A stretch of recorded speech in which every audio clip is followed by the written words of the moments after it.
Hi, I'm actually inside the new Toyota Corolla Cross Hybrid, and I'm inside the G variant. And for those who do not know, all Corolla Cross in the Philippines is now all hybrid in variants. So one of our friends lent me his or her Corolla Cross to test drive it. So andito ako ngayon and we'll try to test drive.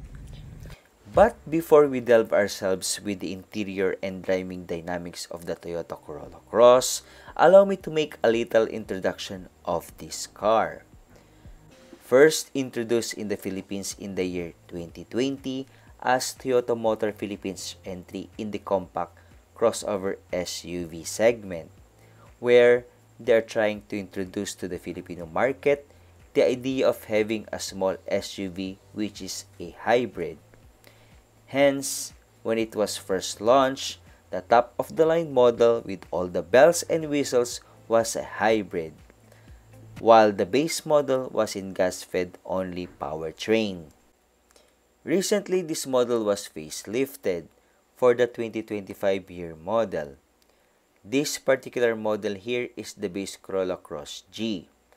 Now sporting a new grille, the new Corolla Cross conveys a more sophisticated look, a more mature style, kumbaga nagbinata na siya.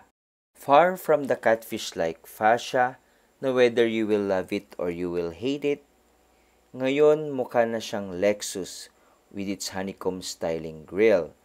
Functional and yet stylish design, I believe ito na yung isang pinakamalaking improvement na ginawa sa Corolla Cross in this midlife cycle.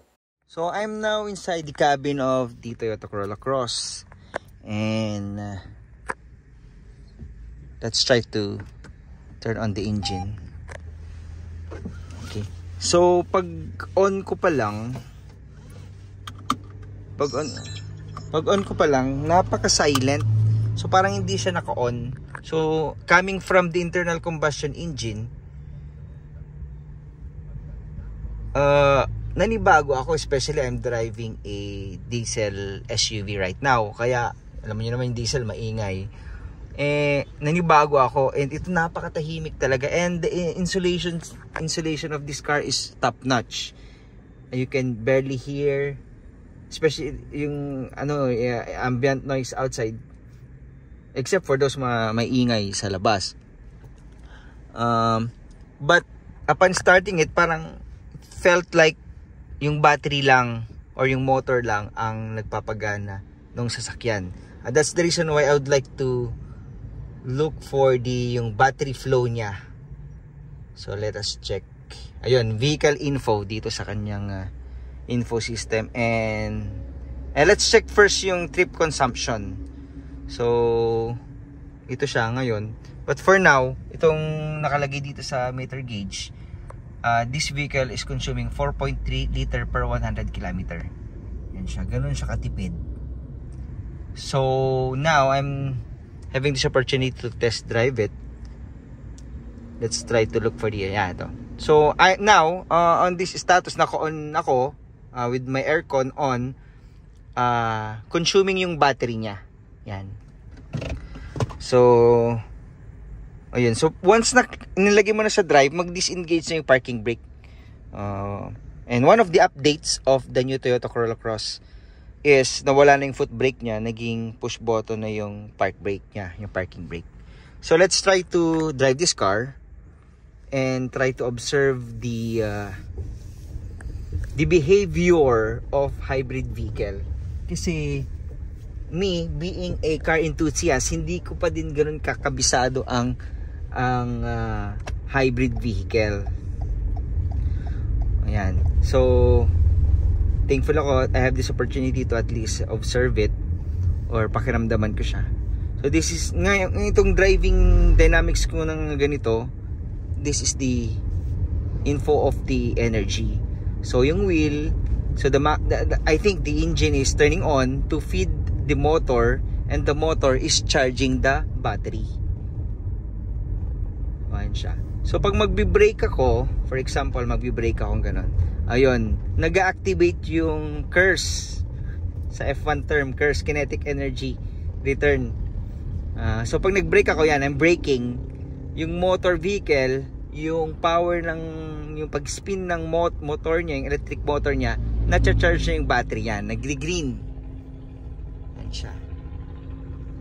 So, by braking, na-charge yung battery. And by the way, this Toyota Corolla Cross has a battery which is lithium ion na. So, upgraded na siya. The advantage of lithium ion is it's more durable, it's lighter, and it has more charging cycle. That's the reason why Toyota Motor Philippines is very confident to give lahat ng hybrid vehicle niya sa Pilipinas an 8-year warranty. So, if nagloko yung battery ng hybrid vehicle mo for within the warranty period, papalitan nila yung battery. So that's how confident Toyota Motor Philippines with their lithium ions now being utilized by majority of the hybrid vehicles in the Philippines. So far maganda ang response. I think the engine is enough. It packs enough power. I wish I could have this for a long test drive. Pero for now, ito lang muna. And what matters is yung napakiramdaman ko yung hybrid system niya. And so far, I'm impressed. Kasi as I check, yun. It consumes 4.3 liter per 100 kilometers.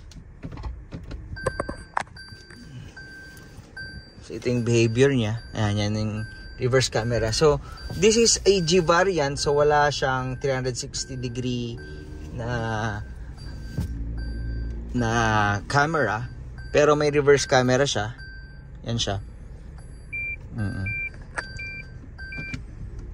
So kapark na. Yeah, I guess. Yun, may indicator doon, and then put it in park mode. And then turn it off. Yan siya. So maganda. It's very impressive. Yan yung trip score ko for that short period na I drive this.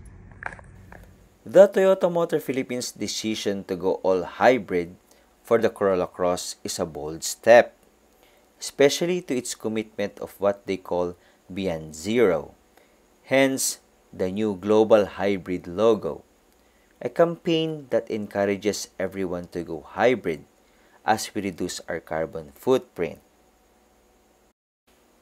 That makes the Toyota Cross a good proposition, an affordable compact SUV that is capable enough to haul and perform your daily task, while taking care of the environment.